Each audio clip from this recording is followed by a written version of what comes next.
I'll start it up. So hi, my name is John David Dalton. I work at Microsoft as a DevX PM on the web platform team. And today I'm going to be talking about Userland solutions to ES modules in Node primarily. A little bit of background. I come from a JavaScript libraries that in like web-centric background. I started my professional career doing web apps with the turn of Web 2.0 and Prototype and all these libraries that sprung up. So I was in the prototype camp. So what I ended up doing there was hammering on them to be spec compliant with their implementations, at least. Better yet, not extend native built-ins in the first place, and extend, if they want to extend prototypes, extend isolated realm created prototypes. So like a different array, a different function, a different string. That way they wouldn't pollute globals. So I've been kind of involved in the ecosystem there. I eventually created a JavaScript library called Lodash, which is a low-level utility library that works in the browser, works in Node. Early on, it would even work in like Adobe Illustrator, lots of different environments, Rhino. So I'm used to like UMD, universal JavaScript, works everywhere. I hammer consistency, usability, things like that. So with Lodash, it ended up being picked up in Node, becoming the most depended on package in the ecosystem. It's also heavily used on the web as well, with over 2 million websites using it. That's more than all of the MVC frameworks combined, which is pretty cool. So I tend to focus on the developer experience, and now with the focus on ES modules. I'm looking at the transition from CommonJS to ESM, and this is my Userland approach to that. So when I'm talking about Userland solutions, I'm meaning I'm not necessarily pleading for anything to be incorporated into Node Core. I understand there's a lot of politics, there's a lot of layers, there's a lot of things that need to be done for you to get something out at the end. Userland has a freedom there in which it is free to implement, it is free to experiment and try things out. What's nice about Userland is that it's almost like a market where two competing implementations and ideas can go head to head, and one will succeed and one will fail, or one will like slowly fade away is another approach. And so it allows projects to try things like, you know, virtual DOM, a new way to unit test libraries like with Jest, you know, all kinds of different approaches. And like Babel, Transpilers, the rise of Transpilers was all a Userland solution to a gap in built-in functionality. So keep that kind of in mind when I'm talking about these things.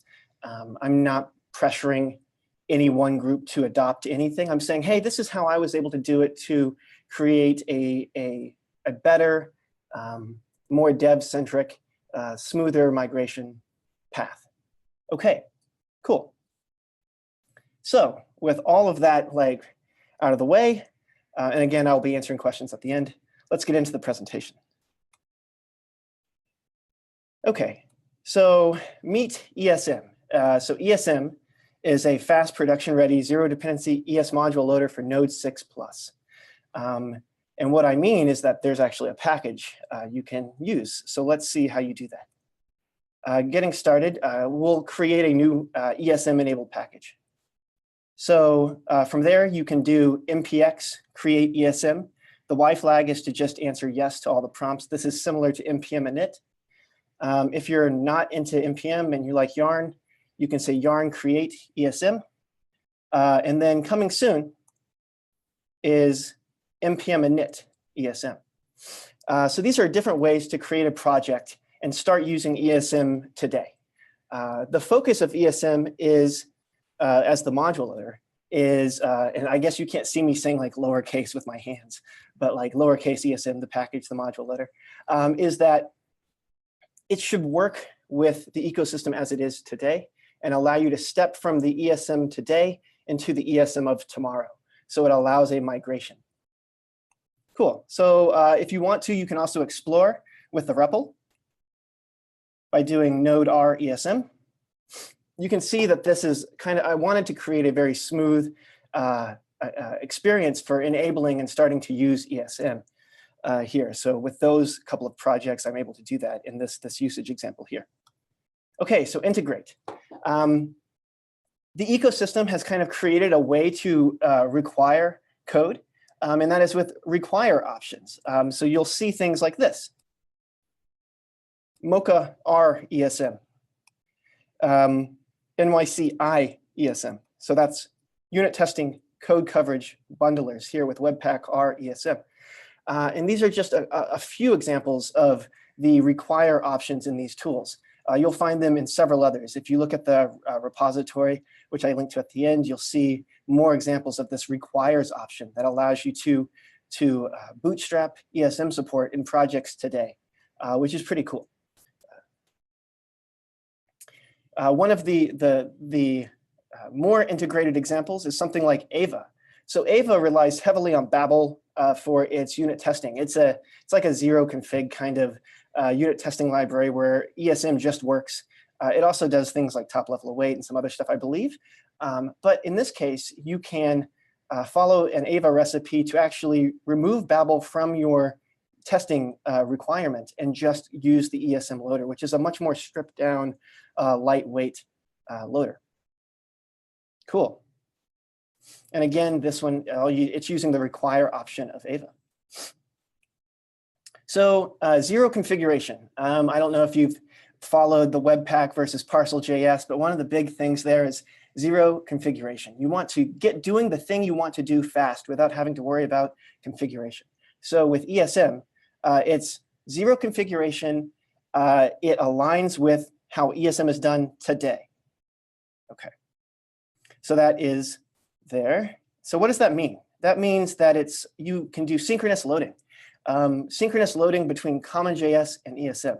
The gap or the gulf that needs to be bridged here with the current approaches to ESM is that CommonJS is synchronous. ESM in like the browser implementation is asynchronous. But what you can do is you can take those construction, instantiation, and evaluation steps, and you can perform them synchronously. And when you do that, it allows for a seamless transition from CommonJS to ESM, which is great. You'll also see this come in handy later on for things like WASM. So first bit, synchronous loading. Next bit, these things are available to you right now in ESM in the ecosystem, which is, by that I mean like Babel, TypeScript. You can have access to dir name, file name, require, and other things. I say friends because I was like, maybe you shouldn't be using the module object inside your ESM, but whatever, it's aligning with how the ecosystem treats ESM today. So while I don't agree with everything, I'm not trying to step on anyone's toes. I'm also going for the widest amount of compatibility so you can drop this into your project and things just work. That's a big thing, the just work bit. Next bit, named exports works. So Babel,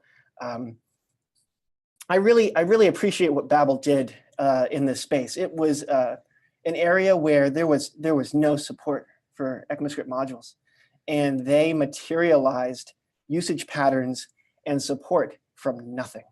And that is fantastic. And from there grew an entire developer base and use cases and scenarios and expectations around those.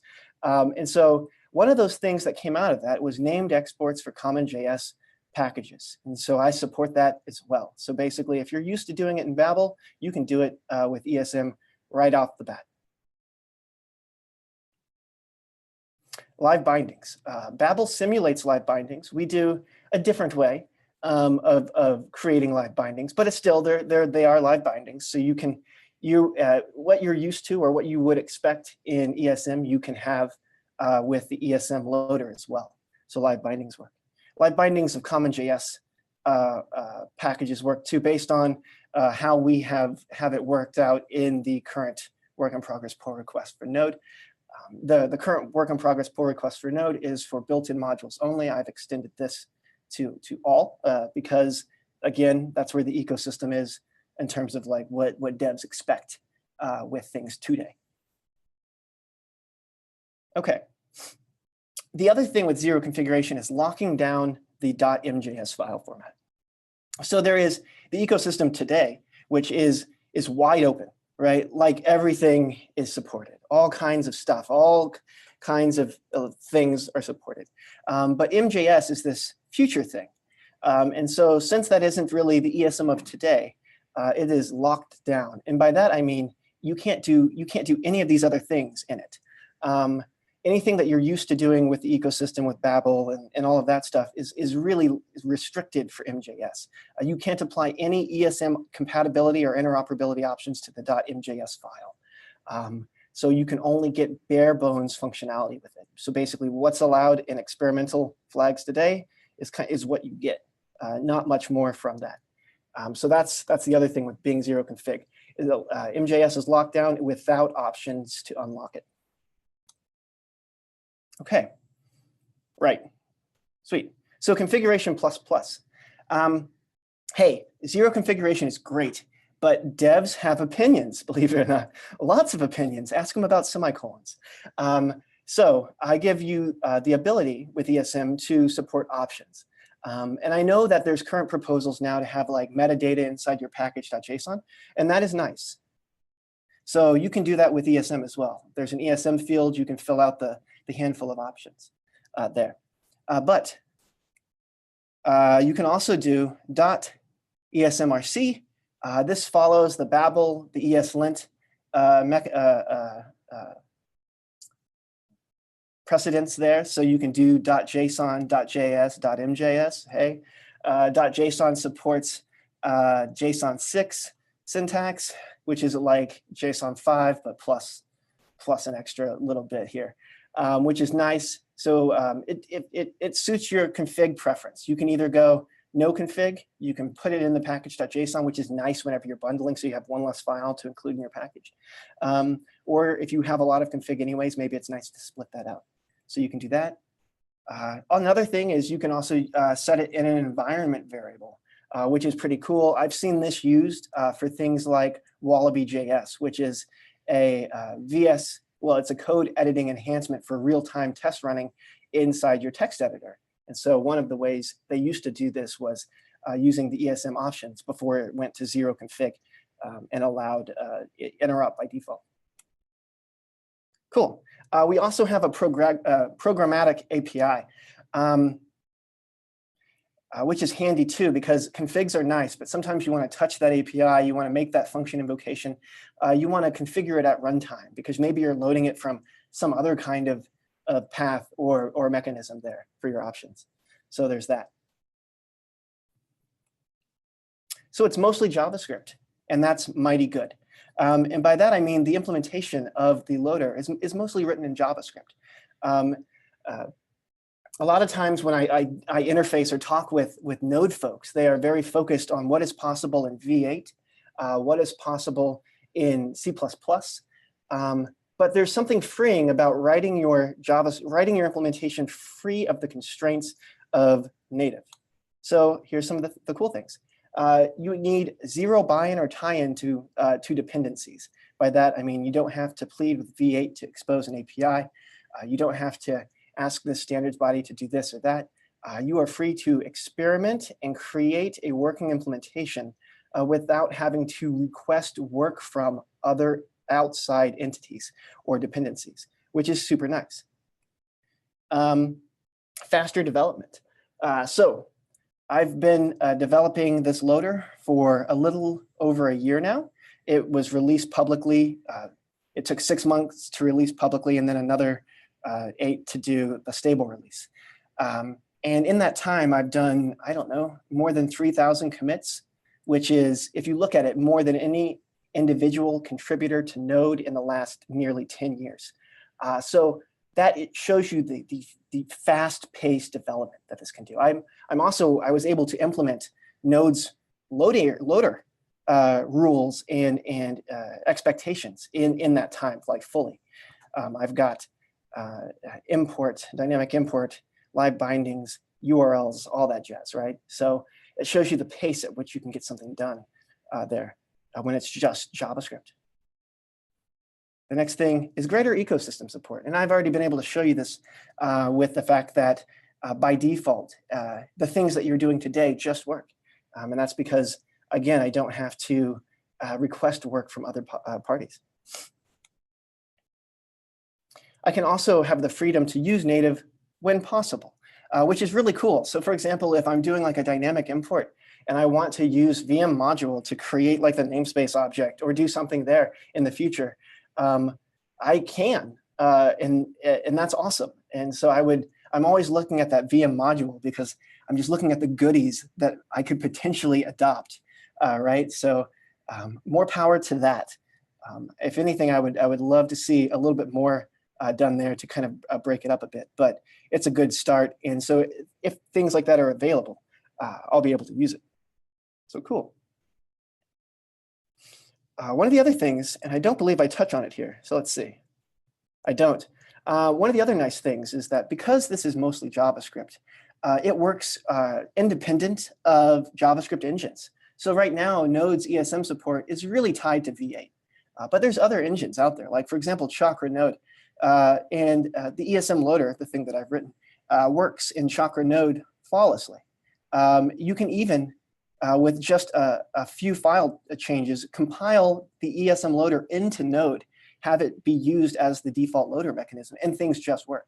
In fact, when you do that, it actually improves Node's built-in ESM support. For example, in the REPL, there is async await top level. And when you compile the ESM Loader into Node, you actually get top level await that works with dynamic import. It's super cool. So yeah, mostly JavaScript, mighty good. Next thing is just works. I'm really big on just works. Today, if you tell developers, hey, I know you like this new syntax, but everything you're used to doing and all of the support that you've had, throw that out the window. None of it works. It's gonna be a tough sell to get people to use ESM when it's just syntax, and CommonJS works great. So you're gonna need to maximize interoperability and make the transition easy, or people will stick with CommonJS. So when I say just works, I mean the ESM Loader works with performance monitors, like PM2. You can use its require option, and then all of a sudden you get ESM with your performance monitors. It just works. Code coverage. Again, I showed you initially an example with NYC. Your code coverage just works. Resolution aliases. So this is something that caught me by surprise. When I started creating the ESM Loader, I don't mess with the resolution of modules, module paths. I accept the node module algorithm, resolution algorithm, and I accept like local file paths. Like that's how I've used it. But apparently, when projects get to a certain size, developers like to alias a lot of things. And in CommonJS, you can do that. You can tap into require. You can overwrite how things are resolved. And so with ESM, whenever it's in full interoperable mode, it should overlay over CommonJS. So it should be able to support things like this. In fact, I have a couple of usage scenarios around this that I test for. So unit testing. Again, I showed you Ava working. And Ava is interesting because it spins up multiple processes. And even then, ESM Loader works with that, which is super cool. But the ultimate unit testing library to get to work is Jest. Because if you've looked at Jest, Jest is a beast. Jest does things that are just out of this world. Bananas. In a good way. Like when I look at it, I'm very impressed with like how creative they were. But it mocks everything, the entire load algorithm, everything that you're interfacing with in a Jest test is fake. So how do you support that with ESM? Well, I have got I'm working on an experimental support for Jest, where I've been able to actually extend ESM to Jest to unblock Jest. So that means you can not only have ESM powering your package, but you can have ESM powering the unit tests that Jest runs as well. So that's pretty cool. The next thing is Chrome Inspector. So whenever you go node inspect, ESM works with that too, and actually generates the source maps live for that. So when you're looking and inspecting your code, you can actually see it as ESM. One of the things is behind the scenes, when we instrument your code, we do it inline. So we're not doing something like Babel, which is adding a ton of utility helpers into your code and pushing lines around and rewriting everything. Everything is super minimal. So even Chrome Inspector works, which is nice. So not only does it have to be better than works or just works, it has to work better. And that is because the barrier for adoption for ESM has to be incredibly low. So it needs more than seamless and instant ESM adoption. It's got to be resilient. And so ESM, the ESM loader, actually executes in its own context. So it is more resistant to shims, polyfills, or prototype tampering there too. So we actually, and I know there's some pull requests talking about doing this in Node, and let me tell you, it works great. All you have to do now is, since it's in its own context, the only time you have to worry about your data types is when you're going between the context. So anything you're exposing to the user. So for example, in a handful of places where I create arrays, I have a special function there to do that. So I can create an array of the realm of the user and not of the secret realm or the loader's realm. So there's resilient. What's also nice is because it's isolated, you can create multiple loader instances, but I'm getting ahead of myself. That's something else later on down the talk. The next bit is reduce pain points. So because ESM is its own independent loader, and because it's not like a global loader hook, it is production ready in the fact that each package can depend on it without stepping on the toes of everyone else. And so part of that is I can extend APIs across node versions. So for example, node 8 got new path.resolve and path.resolve.paths or something, these new methods for resolving paths. And node 6 did not get these methods, but with the ESM loader, you get those methods. I also am able to streamline node loader fixes across node versions as well. I handle some things like some cases with Windows file paths a little bit more consistently as well. So you get a more consistent reduced pain points thing, because a lot of times I'm wanting to resolve these paths, and not having that method in node 6 when node 6 is technically supported by node is kind of a bummer. And so ESM tries to smooth over those pain points when possible. So you can just write your code. The next bit is improved performance. So this is one I'm really wanting to watch and see how it unfolds. Tools like Webpack, Yarn, several Electron applications, Parcel.js, all optimize for their load times. And they do that by caching engine code caches for functions. So we do that too. We do it in a slightly different way, because those tools all rely on a global hook, which isn't great when you want to be consumed by packages in a wider scale. So we follow the spirit of that, and we also do that too. So not only is the cost of ESM is minimal, but the benefit for using the loader can actually improve your CommonJS and the application startup time for everything else that you're loading, which is pretty neat. Power up. So ESM is all about removing artificial barriers to and empowering developers with modern syntax. So one of the things you can do is full stack ESM. ESM works in Electron, so you can, and other runtimes, so you can do things like have your node and your browser code written in ESM. In fact, it just works, and that's super powerful. The other thing you can do is server-side rendering with ESM. So for example, the Svelte component library recommends using the ESM loader for its server-side rendering, because it allows the code that you've written for the browser to also run for rendering on the server side. So that's pretty cool. The next thing is real time. The ESM loader enables utilities like Quokka and Wallaby.js. And Quokka is a real-time scratch pad for text editors. So as you type, you can type in ESM syntax and it just works. And that is because they use the ESM loader.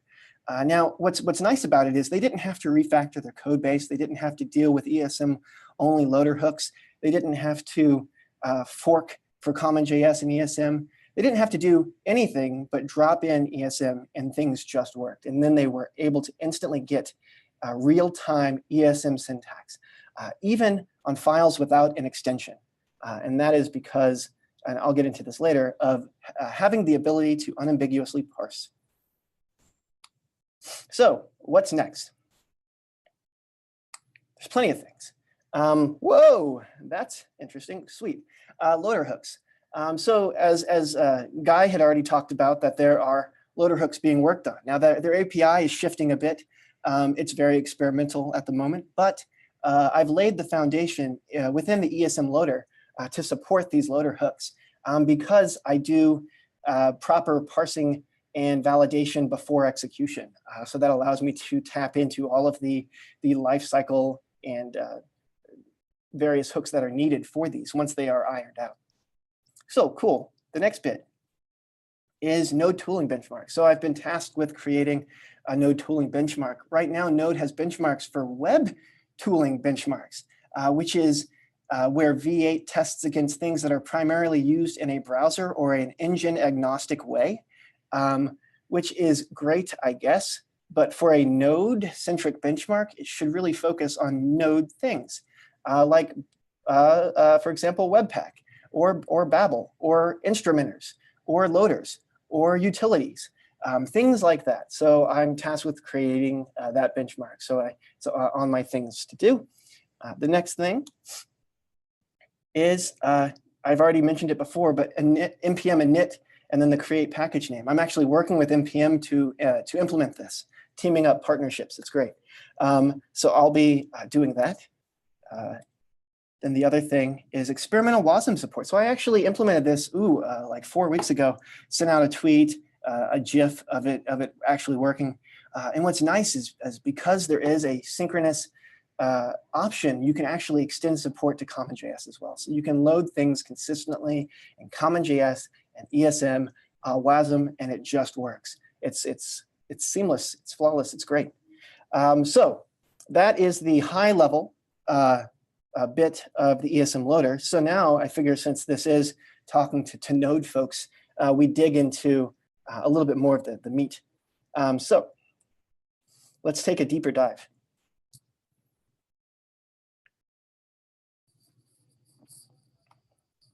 So the ESM loader is about bridge building. We bridge the gaps between CJS and ESM. So here's an example. So whenever you did the create ESM, npx create-ESM, this is the files it would create is like an index.js and a main.js. And you'll see here that the index.js does a require equals, hey, require ESM. The module is to ground it in the current directory so it knows where it is. So you can say, hey, anchor it to this module. And then once you do that, it creates a loader, a new instance of the ESM loader that you can then use as your require for that function and actually require the ESM file. In this case, it's .js because I have, by default, full CommonJS interop enabled. And so by that, I mean you can write ESM and it just works. So here we are writing export const A, and then if the autocomplete doesn't show, you could probably see it also says export default there. So that's pretty cool. The key thing is that bridge, though. That is a special place there, because that is where you're creating a loader and you're exporting it. Now, the export is what everyone will see whenever they use your package. So they don't have to worry if your package is written in ESM or CommonJS. To them, it doesn't matter. They're just consuming a package. What's nice is that you can just ship ESM then. You don't have to worry about juggling dual packages like your CommonJS code, your ESM code, having it run in one environment, having it run in a different environment, creating two different instances of your code if you're doing instance of checks, because if you have an arbitrary code base or execution point for CommonJS and ESM, you can create different instance ofs, which is another tripping and stumbling block that you can avoid by just shipping ESM code. So Babel interrupt, this is kind of a cool thing. And it's not something that hit me initially, but it kind of shook out after devs just expected it to work. So I went back and made it work. So Babel interrupt. So taking the bridge example from before, we have the main.js, and hey, it exports a const A and the default. But remember, the module is being accessed from index. And so index is actually doing module.exports and requiring your code. But with Babel interrupt, when they require your mod here, it just works. It knows that the module that it's requiring is Babel interoperable with the ES module flag. So it knows that it can, because that's one of the CommonJS things that are enabled, interop things that are enabled by default is this Babel interop. So it knows that it can just work here. So you can actually have your ESM code that you've written be understood by Babel itself when it's transpiling, which is so cool. So that's something that you get for free, and I thought that was super neat that it can actually bridge. The bridge works from ESM to even Babel. So not only does it bridge ESM to CommonJS, it can bridge ESM to Babel too, and your code just works. So loader instances, because ESM is standalone and doesn't need to tap into something like a global require hook. You can create multiple instances of these loaders and configure them independently, and then use them to load different resources and assets. So in this example here, I'm just creating multiple loader instances, one with top-level await support, one with CommonJS interop disabled, and one with the mode all, which treats all .js as ESM files.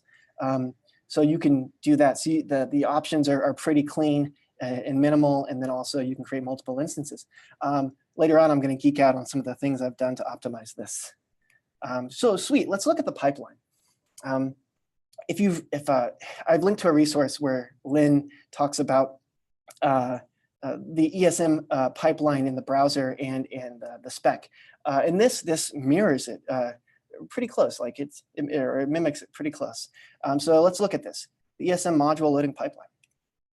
It is a synchronous, not asynchronous,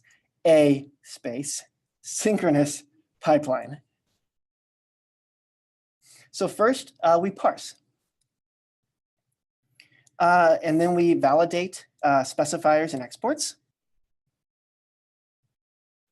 Then we combine the instantiate and evaluate phase, because this is synchronous. So let's look at the parse. So we do, so by default with the full CommonJS interop enabled. Just a bit of context, whenever I first launched this as an experimental launch, it was called standard ESM, and I locked it down the other way, where it was just MJS by default. But I found people were enabling CommonJS interop, and they were using MJS in a way that is not supported by Node.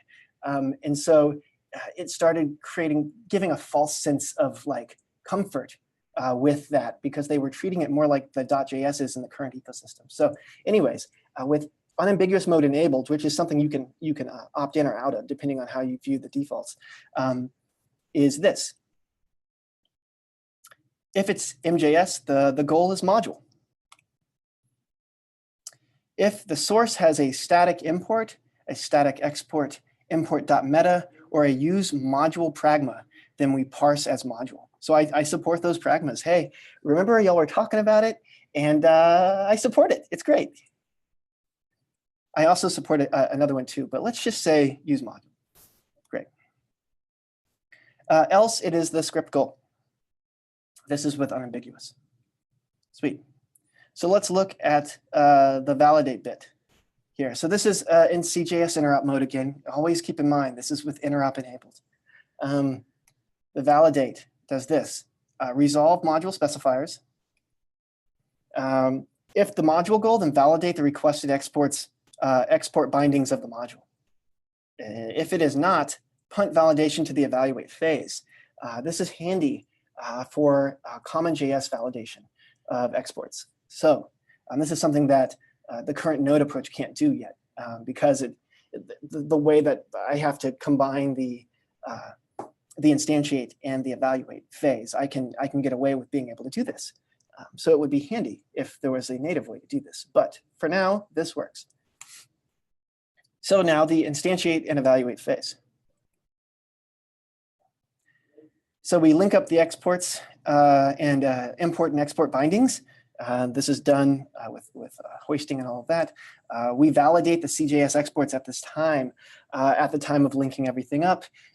So then we can actually throw during this time and go, hey, there's an error here. You're requesting something that wasn't exported. Now, normally this is, if you don't enable CommonJS interop, then of course we just expect the default export. So we can validate that with ESM and the rest of them. But in this case here, because you are requesting CommonJS interop, we do validate the exports here. And I know some of it was brought up before too. Well, what about being able to execute your code before the error is encountered? And we hoist these checks first. So this should be the first check of your code before anything else is run. That said, CommonJS is CommonJS, and CommonJS, if you are working with CommonJS, is used to being able to error in this way. So I would say it's not outside the realm of expectations with CommonJS to be able to error and have code evaluate during that error process. So now we populate bindings with values. So we take those linked up imports and exports and those bindings, and we populate them with values. So very similar to like the native way here. And that was it for the pipeline, I'm guessing. So next thing is caching. Reduce repeated work. And this was another thing that was brought up, which is I loved like listening to everyone's talks, because I was just like, they kept mentioning things that I do or that I've thought about or that I've created implementations and working implementations of. So caching, reduce repeated work. So here's one of the things I do. Okay, let's see again. Loader data. So I mentioned you can create multiple instances of the loader, but all of that creates a lot of repeat data that is carried around from loader to loader. And so whenever you configure a loader and you create another instance of that loader, and that loader has the exact same config, it'll share data across that. It'll share other data too that is not related to, like, say, a module record. So the spec calls it a module record. I call it an entry. That is because the spec calls lots of things X, Y, and Z record. And so like it becomes hard to name things because it's always like the module record, the script source record, the this and that record. So in this case, it's an entry, but I can share not only entry data, but all kinds of other loader data, like feature detections, environment checks, caching of methods that are needed to be created once and never again on multiple invocations of the loader. So I can do that. And that's the in-memory cache. So I should specify that's in-memory cache. The next thing I do is I can cache those transforms. So in order to support import export in CommonJS, I mean, you have to transport that back or transform that into something that it knows. So there is an instrumentation phase of your code. And those transformations are cached. So they're performed once for the life of the unchanged file. And so that's nice. That means that it's a small transform to begin with, but then the cost is non-existent on the next time because there is no transform. But a transform also has a lot of metadata associated with it. So for example, I store metadata about the ESM file. I know its exports, its imports. I know its path resolutions. I know all of this stuff about a file ahead of time. So I don't have to figure out that every time the loader is loading that file. There's metadata associated with that file that I cache so I can have that stuff ready, which is very much in line with what was discussed earlier. So I cache a ton of metadata, not a ton, but I cache an appropriate amount of metadata that I need to be able to get things done snappily. And then again, I touched on this earlier, engine code cache. Basically, the whatever V8 or whatever, if Chakra decides to support this too, that code cache is, I believe it's some kind of like parsed, it's post-parse cache. It's not quite JIT. It's not quite bytecode. I don't know what it is. They're not calling it bytecode. They're not calling it JIT. They're calling it code cache. So I allow caching that too. So repeats loads of files are faster, or can be faster, I'll say. There's the potential of being faster. Cool. Experimental. Blinded me with science. So there is some experimental features, and one of them is top level await. So I support top level await, and I specifically support the stage, it's the stage 1 proposal, but the variant C. And that is because the use case that I'm seeing the ecosystem want is they're wanting top level await for things like CLI utilities. And CLI utilities don't need exports. So if you want to, and for variant C says, hey, you can have top level await as long as you're not exporting anything. So for ESM, I validate that. I go, hey, as long as you're not exporting anything, you get top level await. For CommonJS is CommonJS. CommonJS is the Wild West when it comes to code. So they'll get top level await. It's experimental because I'm wanting to see like what people do with it. I work to get top level await lintable. So now it is. So now you can actually write code against it and have your linters not fail and freak out. So I got that working. So yeah, so far so good on that front. I used it initially for create ESM. I was like, oh, create ESM uses the ESM loader for itself to spin up ESM. And then I thought, oh, what better way to test it out is because create ESM is a CLI tool to use the experimental await option. And so I did, and I shipped it. And then I remembered that top level await isn't supported in Node 6. So I had to pull it out because create ESM works for Node 6 still. But the fact that it did work was pretty rad. And it worked without like any fuss. So great. Again, I talked about adding linter support. So that means you can actually use it in tools where you care about quality and validation. So that's nice. And so now let's look at resources. So I mentioned my Twitter there. It's in the links. You can look at the repo. I have a stable release blog. So I just released this stable like last week. Before that, it was all experimental. I've linked to the Lynn's post on ES modules because it was a really nice deep dive. And then the stage 1 proposal for the top level await. And that is my presentation. So cool. I will switch back now and look for comments and questions. I think Gus has his hand raised. Cool. Hello. Hi, I think I ended right on time. Awesome. Yeah, so I'm just got like a big picture question here. Sure. So you've got lots and lots of people using this solution to make their code, which is great. And then like moving forward, I guess we expect to start seeing more and more of these features becoming native things that don't require transpilation. And then there might be other things that might never happen, right? Like at the beginning of your slides you mentioned, like require and the module object in things. Oh, right. Yeah, that's how it is today, for sure. Right. So like going into the future, I think generally we all want eventually the thing where you don't even you don't need this module to run ES code. Like we want node to just work, not some userland thing to just work. So is there like some sort of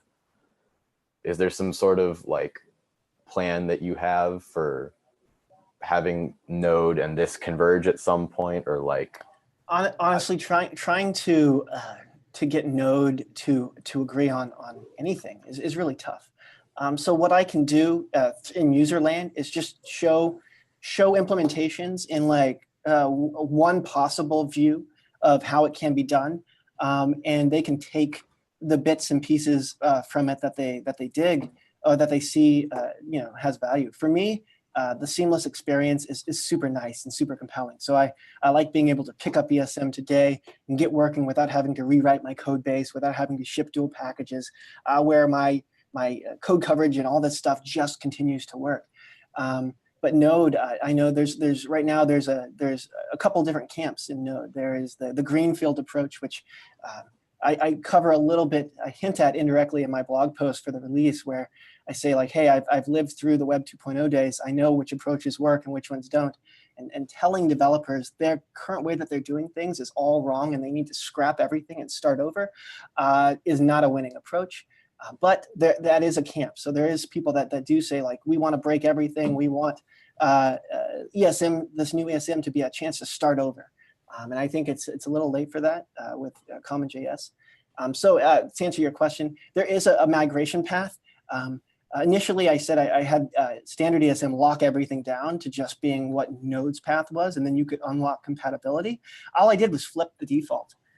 So all of those options are still there. You can run this in a strict mode and just do like Node's current support path.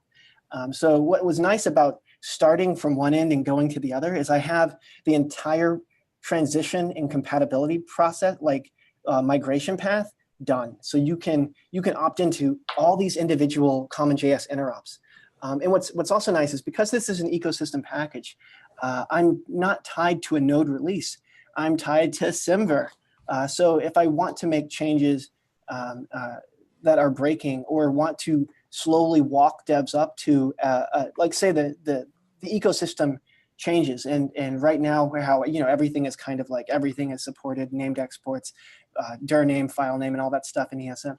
But let's say that changes and it starts to progress down a road of import.meta and all of that. Well, then I can just move the default there with like a version 4 release, and then say, all right, we're now the ecosystem is here. We're taking that step to move more towards that. And so I can, because I can go anywhere from super loose to super strict, I can do that.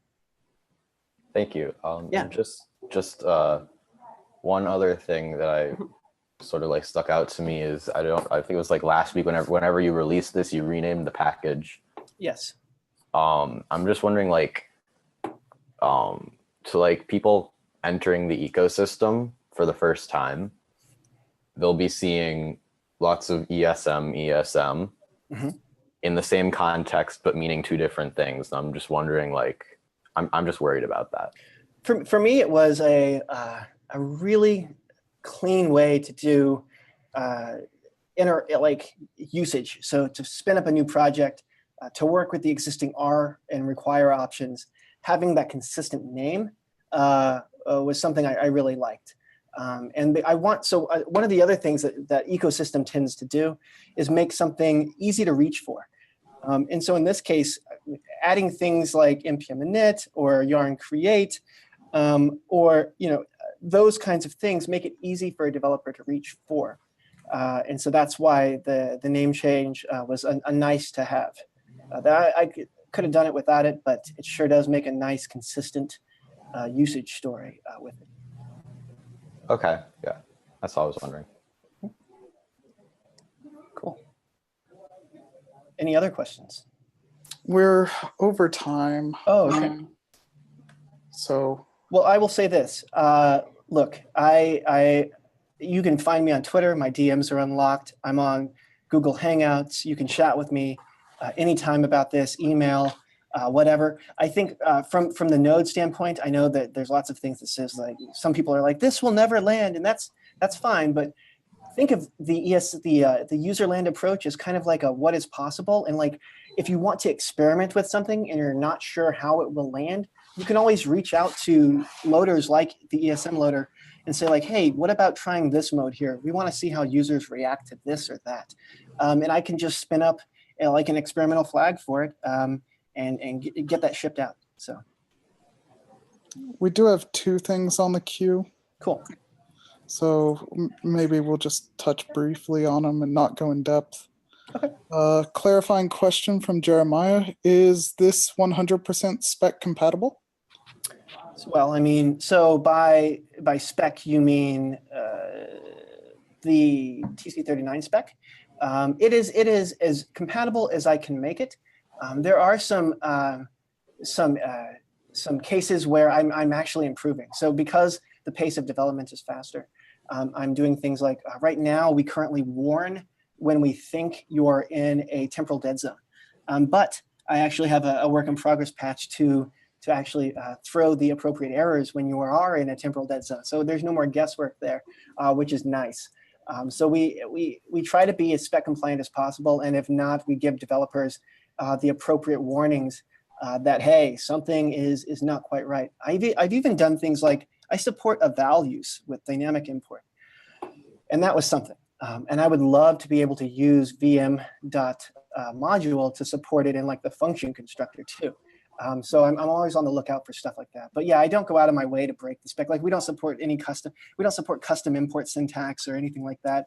It's just the bread and butter import, export, import.meta, dynamic import, all of that stuff.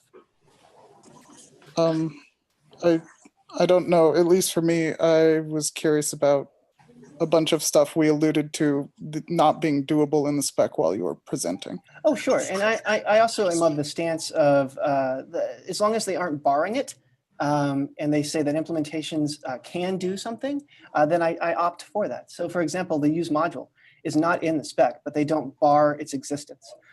And because this is technically an opt-in thing, which is CommonJS interop, I allow that as an interop feature. So for example, it's just another way to disambiguate the source so you can figure out the goal, the intended parse goal.